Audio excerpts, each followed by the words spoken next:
March 1957, Prescott, Arizona. A blacksmith shop on the south end of Montezuma Street, 2 blocks below the courthouse square. The forge has been cold since Tuesday. The man who runs the shop is sitting on a stool inside the open door, with a cup of coffee gone cold in his hand, watching the street. He has watched this street every morning for 30 years. This morning the street is empty, and he knows it will stay empty. At the far end of Montezuma, a truck pulls to the curb. A man in a tan Stetson gets out and looks at the shop sign for a long moment. Then he starts walking. Nobody recognizes him yet. Here is the story. The shop at 214 South Montezuma has been a blacksmith operation since 1903. Robert Calhoun's father-in-law, Ernst Halder, built it, shod horses for the cavalry at Fort Whipple, trained Robert at the forge for 7 years before his heart gave out in 1931. Robert took over the next morning and ran it for 26 years. He shod horses for every ranch in Yavapai County, for the Frontier Days Rodeo every July, for 3 generations of the same families who had been running cattle in the valley since before Arizona was a state. He can shape a shoe to 1/1000th of an inch by feel. He has never needed a catalog to do it. His wife Eleanor died in November. He opens the shop every morning at 7 because the house without her is a place he does not yet know how to be inside of for very long. The trouble came before that. A mobile farrier out of Chino Valley undercut his prices and came to the ranch. The Frontier Days Committee switched to prefabricated shoes from Phoenix. Then in January, Gus Fenner came in. Gus had been coming to 214 South Montezuma since his father brought him as a boy in 1921. 3 decades Robert had shod the Fenner horses. Gus asked the price, looked at the floor, and said the mobile farrier charges half. Then he left without looking back. Robert sat on the stool and looked at the cold forge for a long time after the door closed. He has been sitting on that stool most mornings since. His hands are bad in the cold months now. Rheumatisma, the doctor said. It will get worse. He has not told anyone. Eleanor knew. She used to leave his coffee closer to the forge without saying why. He has not had anyone do that since November. The man in the tan Stetson stops at the open door. He does not knock. He looks at the forge, cold and dark in the center of the shop. He looks at the tools on the walls, the hammer rack and the tong rack, and the heavy iron anvil on its wooden block, all of it maintained and ordered with the care of a man who respects what he works with. He looks at Robert on the stool.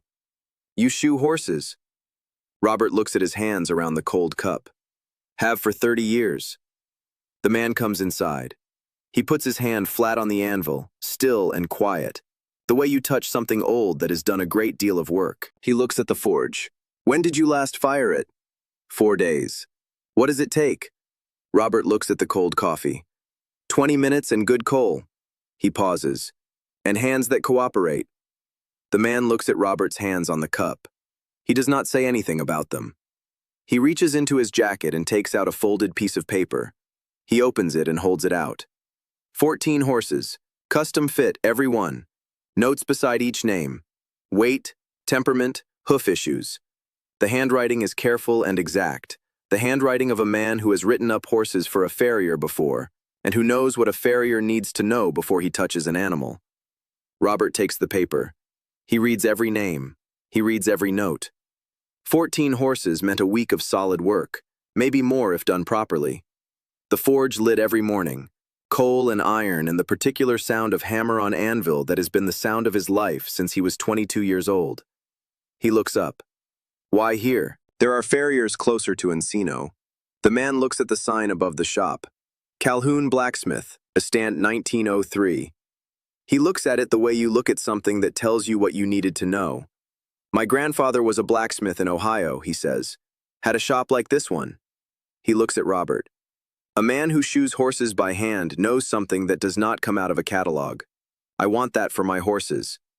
Robert looks at the list. He looks at his hands. He thinks about Gus Fenner looking at the floor. He thinks about his son calling every Sunday from Phoenix, saying, "Baba, nobody would blame you, let it go." He thinks about Eleanor leaving his coffee closer to the forge. He thinks about her saying the forge looked like an angry mouth when it was lit, and how he had laughed at that, and how he has not laughed at anything in 4 months. "When can you start?" Robert looks at the cold forge.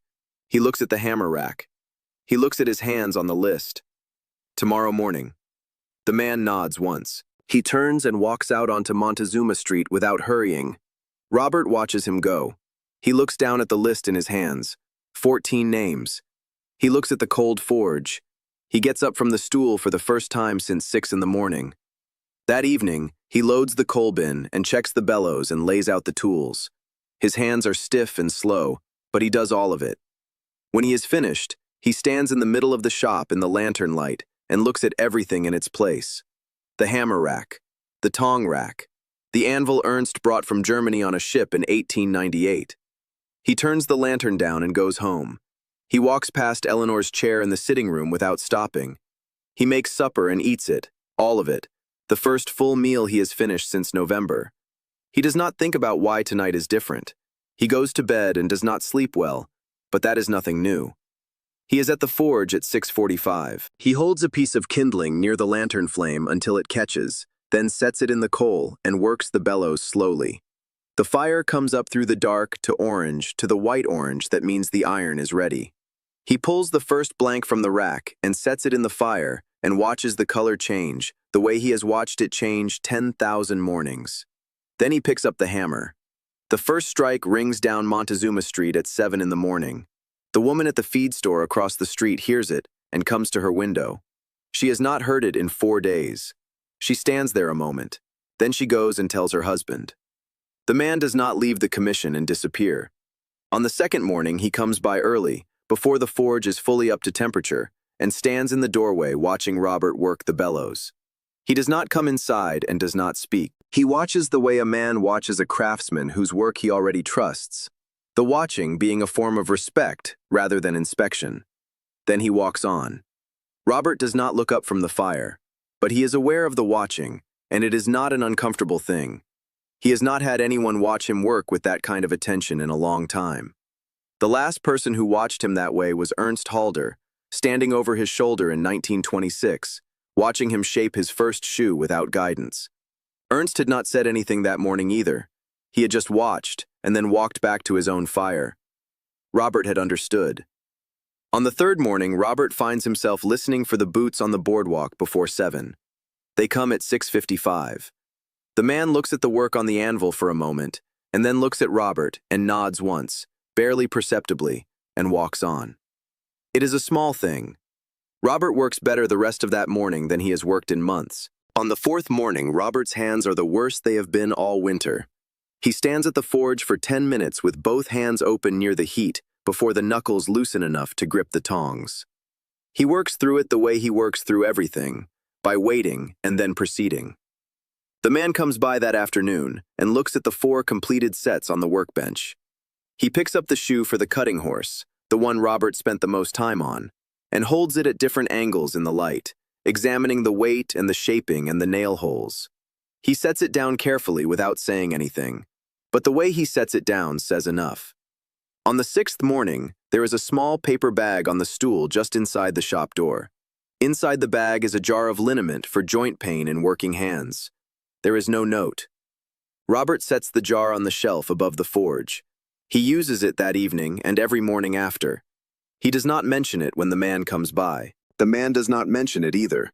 This is how it goes between them. Not much said, the important things communicated another way. On the 7th morning, the man brings 2 cups of coffee from the diner on Gurley Street and sits on a crate outside the open shop door while Robert works. They talk about horses for an hour. Not the 14 on the list, but horses in general, the breeds and the work, and what different animals need from iron and from the men who put iron on them. It is the kind of conversation Robert has not had in 2 years, since the regulars thinned out. The man knows horses the way Robert knows iron, from the ground up, from having worked with them rather than from having read about them. He asks about the Fenner horses, the ones Robert mentioned in passing, and Robert finds himself describing 3 decades of that family's animals from memory.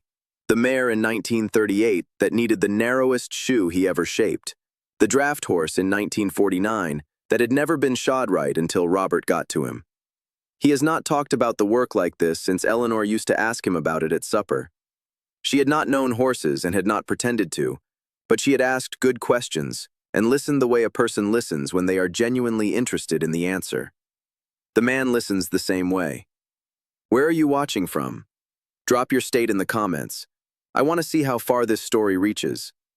Robert learns, in that hour outside the shop, that the man's grandfather ran his Ohio blacksmith shop until his hands gave out entirely at 78, shaping iron every working day for 54 years, and died 6 months after he locked the door for the last time. The man says this plainly, without sentiment, the way you state a fact whose meaning is available to anyone who wants to find it. Robert keeps working the shoe he is on. He does not say anything. The forge is loud enough that silence is not awkward, and both of them understand that some things are said in order to be heard, and then let sit. Robert thinks about the grandfather in Ohio, and about Ernst Halder, who had also worked until his body stopped him, and about what it means to be a man whose work and whose life are the same thing, and what it costs when one of them ends before the other is ready.